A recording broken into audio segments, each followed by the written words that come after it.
നമസ്കാരം എല്ലാ പ്രിയ പ്രേക്ഷകർക്കും എൻ്റെ യൂട്യൂബ് ചാനലിലെ പുതിയൊരു വീഡിയോയിലേക്ക് സ്വാഗതം. ഇന്ന് ഞാൻ ഒരുപാട് സന്തോഷത്തിലാണ് എൻ്റെ ഈ വീഡിയോ ചെയ്യുമ്പോൾ. ഞാൻ എൻ്റെ വീഡിയോയിലൂടെ ഒരുപാട് പേരെ നിങ്ങളെ പരിചയപ്പെടുത്തിയിട്ടുണ്ട്. പക്ഷേ ഇന്ന് ഞാൻ ഒരുപാട് അഭിമാനത്തിലാണ്, ഒരുപാട് സന്തോഷത്തിലാണ് ഇന്നത്തെ എൻ്റെ കൂടെയുള്ള ഗസ്റ്റിനെ പരിചയപ്പെടുന്നത്. കാരണം ഈ ഗസ്റ്റ് വളരെ ജൂനിയറായിട്ടുള്ള ഒരു ആർട്ടിസ്റ്റാണ്. ഇദ്ദേഹത്തെ കുട്ടിക്കാലം മുതൽ എനിക്കറിയാം. ഞാൻ കുട്ടിക്കാലത്ത് ഇദ്ദേഹത്തെ ഒരുപാട് പരിശീലിപ്പിച്ചിട്ടുണ്ട്, അഭിനയം, മോണോ ആക്ടർ. അങ്ങനെ ആ വീടുമായിട്ട് എനിക്ക് വലിയ ബന്ധമാണ്. കോഴിക്കോട്ടുകാരനാണ്. പക്ഷെ ഇന്ന് ഇദ്ദേഹം കേരളം മുഴുവൻ, മലയാളികളുടെ എന്നും പറയാൻ പറ്റില്ല, ലോകമെമ്പാടുമുള്ള ആളുകളുടെ മനസ്സിൽ ഇടം നേടിയ ഒരു താരമായിട്ട് മാറി ഒരൊറ്റ സിനിമയിലൂടെ. സിനിമ ഏതാണെന്നല്ലേ? ബ്ലെസ്സി സാർ സംവിധാനം ചെയ്ത ആടുജീവിതം. എൻ്റെ കൂടെ ഇരിക്കുന്നത് ആടുജീവിതത്തിലെ ഹക്കീമാണ്, ദേ ഹക്കീം.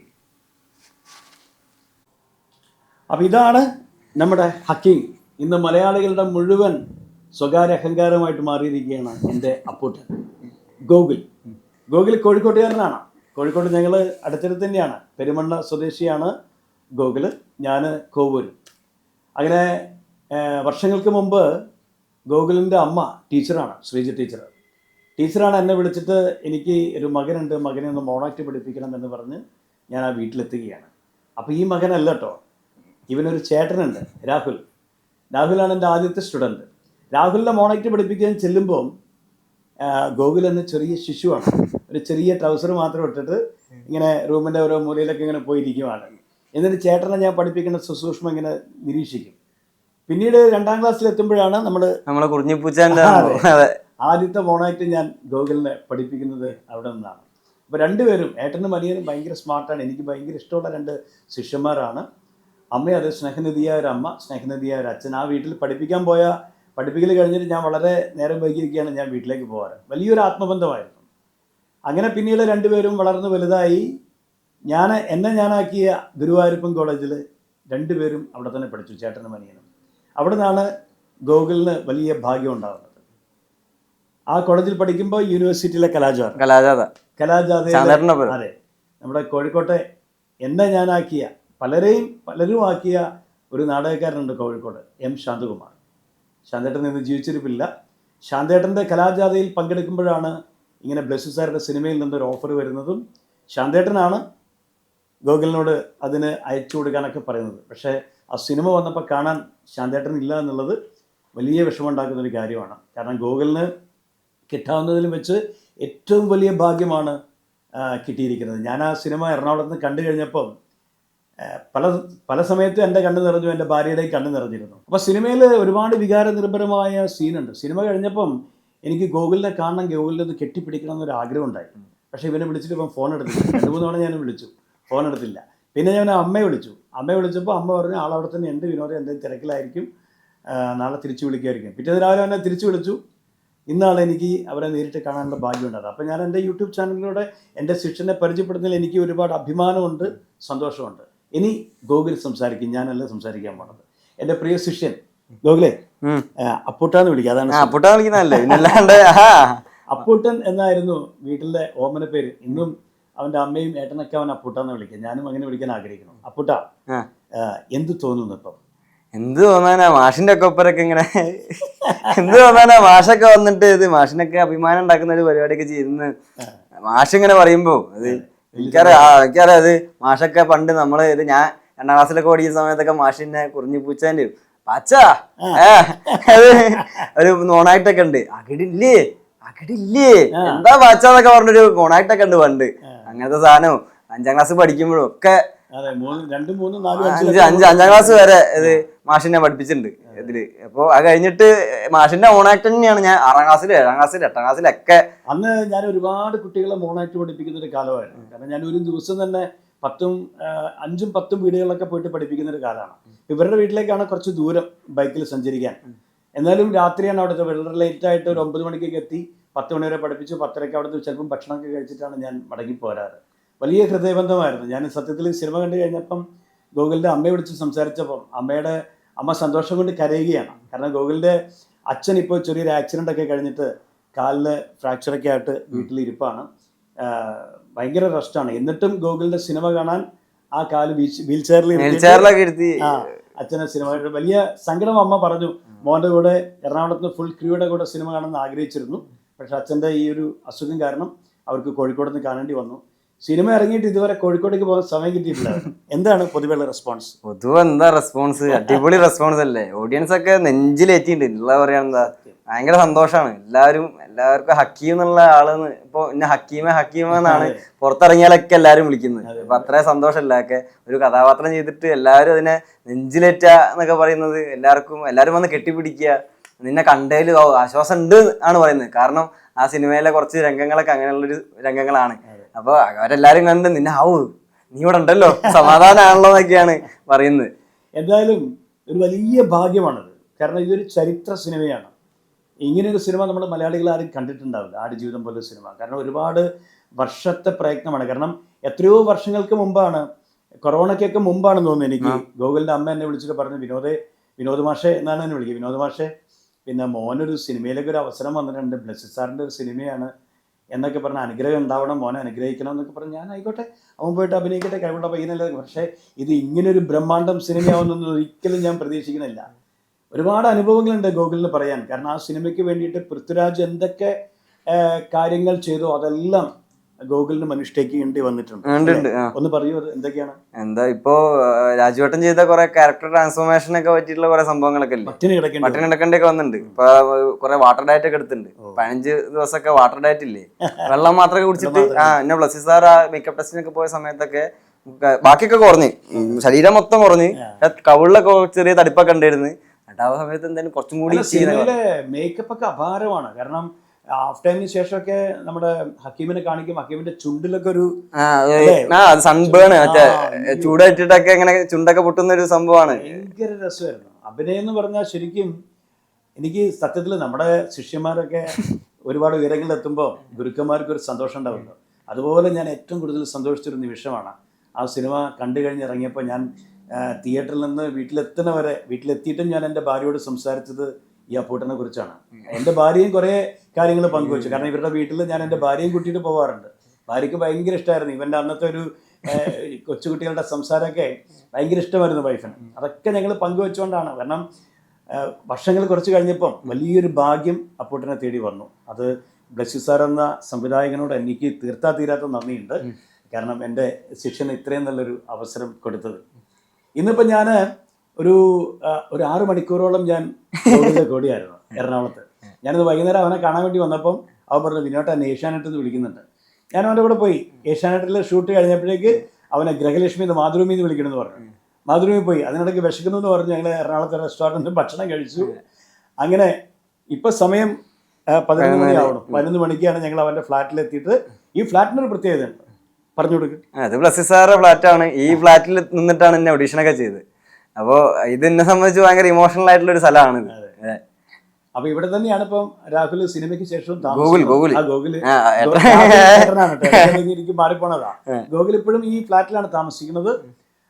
ബ്ലെസ്സി സാർ ഈ ഫ്ലാറ്റ് ഇപ്പോൾ ഗോകുലിന് വേണ്ടി വിട്ടുകൊടുത്തിരിക്കുക. അപ്പോൾ ഇവിടെ നിന്ന് ഇങ്ങനെ ഓരോ ദിവസവും പോയിട്ട് ഭയങ്കര തിരക്കുള്ള ഒരു സമയമായിട്ട് മാറിക്കൊണ്ടിരിക്കുകയാണ്. ഇന്നിപ്പോൾ 4, 5, 6 ഇന്റർവ്യൂ ചെയ്തു. എന്റെ ഇന്റർവ്യൂ ഇതൊരു ഇന്റർവ്യൂ ആയിട്ട് കൂട്ടണം. ഇത് ഞങ്ങളുടെ സ്വകാര്യ സംസാരം, ഇന്റർവ്യൂ എന്നല്ലത്. അപ്പോൾ എന്തൊക്കെയാണ് ഇത് കഴിഞ്ഞിട്ടുള്ള മറ്റ് എന്തെങ്കിലും ഓഫറുകളോ കാര്യങ്ങളൊക്കെ? ഒരു 3-4 വന്നിട്ടുണ്ട്. അത്ര പക്ക കൺഫേം ആയിട്ട് പറയാന്ന് വെച്ചേക്കുക. നല്ല നല്ല കുറെ ഓഫറുകളൊക്കെ വന്നിട്ടുണ്ട്. എനിക്ക് കഥയൊക്കെ കേൾക്കണം. നാളെ കുറച്ച് കഥ കേൾക്കാൻ പോകണം. അങ്ങനെയൊക്കെ പോയിട്ട് നല്ലപോലെ നോക്കിയിട്ടും ബ്ലെസ്സി സാറോടൊക്കെ ചോദിച്ചിട്ടും ഒക്കെ സെറ്റായിട്ട് എന്തിലും ബ്ലെസ്സി സാറുടെ ഒരു ബ്ലെസ്സിങ് വേണം. അതെ, ബ്ലെസ്സി സാർ ഒരു ബ്ലെസ്സിങ് ഉള്ള മനുഷ്യനാണല്ലോ. അതെ, അപ്പൊ അത് ബ്ലെസ്സി സാർ ഇതുവരെ ചെയ്ത സിനിമകളൊക്കെ നമ്മളെ ചിന്തിപ്പിച്ചിട്ടുണ്ട്, നമ്മളെ ഒരുപാട് വേദനിപ്പിച്ചിട്ടുണ്ട് പല സിനിമകളും. പക്ഷെ ഇത് തീർത്തും, കാരണം ചില സമയത്തൊക്കെ ഒരു ഹോളിവുഡ് സിനിമ കാണുന്ന ഒരു മൂഡാണ്. കാരണം അതിൽ അറബികളായിട്ട് അഭിനയിച്ച താരങ്ങളെല്ലാം അവരെ കുറിച്ചൊന്ന് പറയും. സംഭവം അത് ജിമ്മിച്ചായനും താലിബ് സാറും റിക്കും ഇവരൊക്കെ എന്താ പറയാ ഇന്റർനാഷണൽ ലെവൽ ആക്ടേഴ്സ് ആണ്.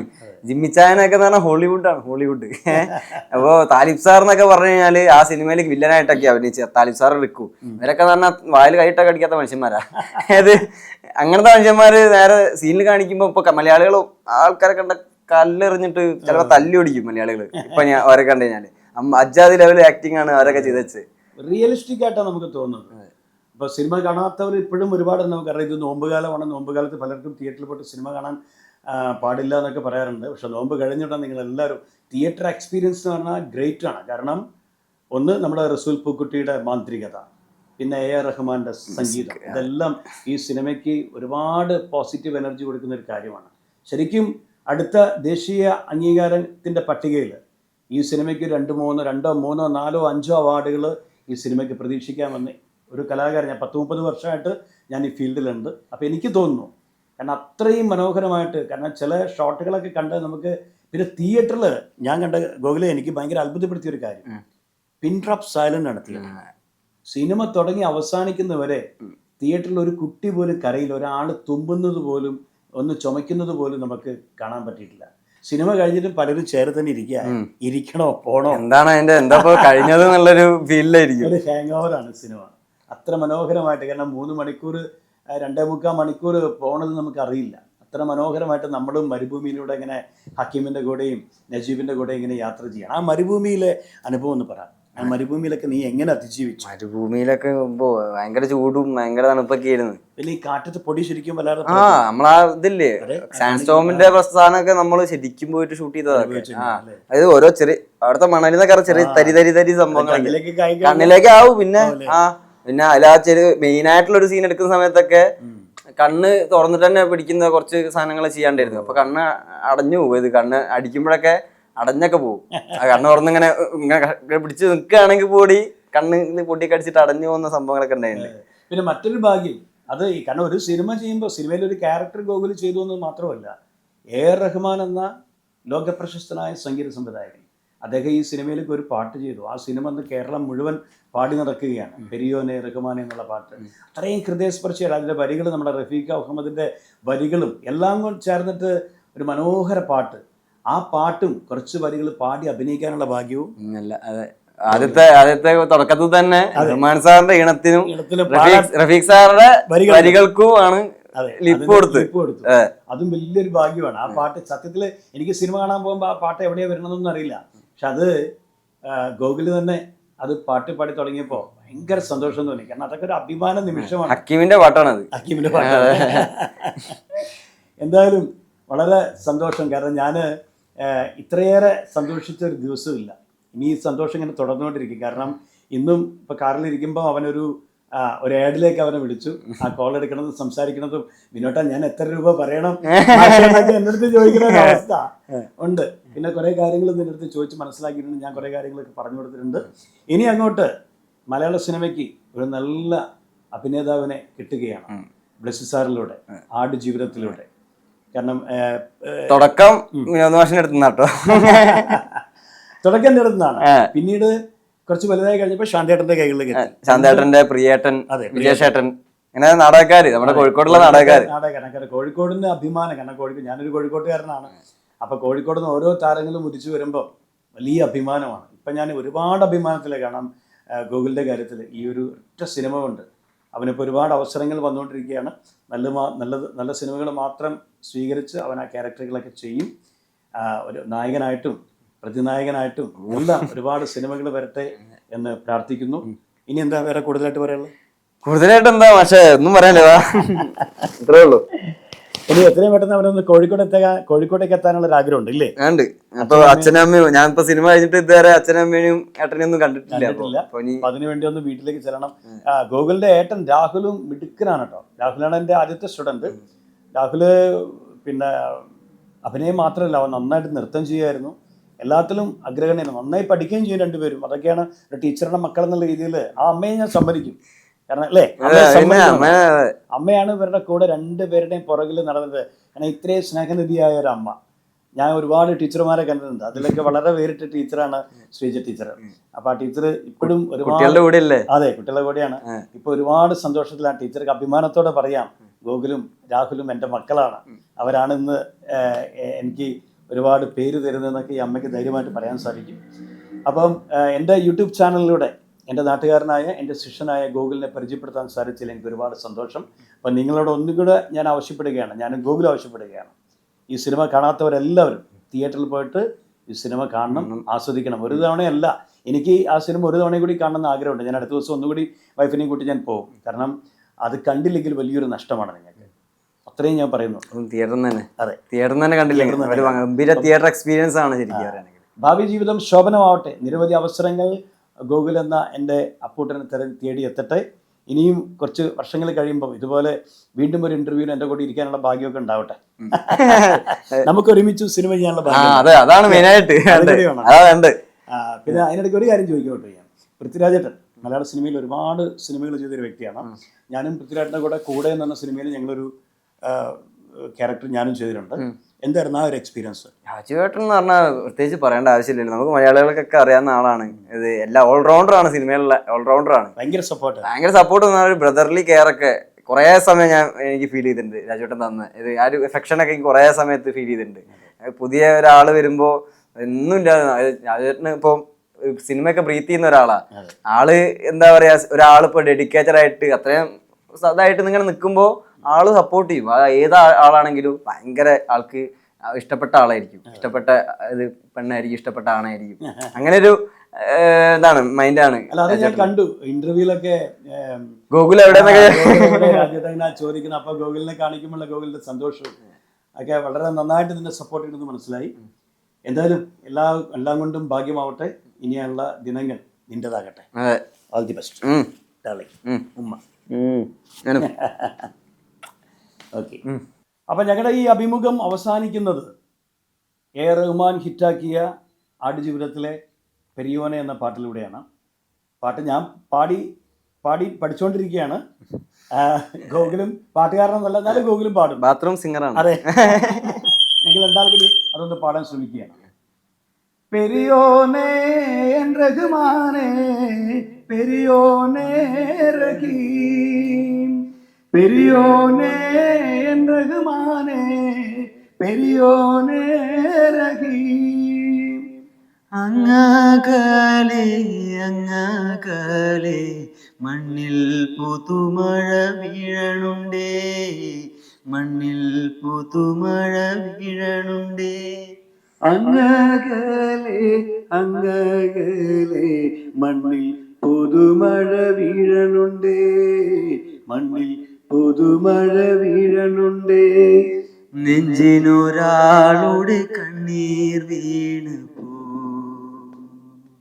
നെഞ്ചിലൊരാളുടെ കണ്ണീർ വീണപ്പോ എങ്ങിരുന്നാലും അറിയണുണ്ടേ. മിണ്ടാമൺതരി വാരിയെടുത്തത് കണ്ടില്ല കണ്ടില്ല നിന്നനവ്, കണ്ടില്ല കണ്ടില്ല നിന്നനവ്.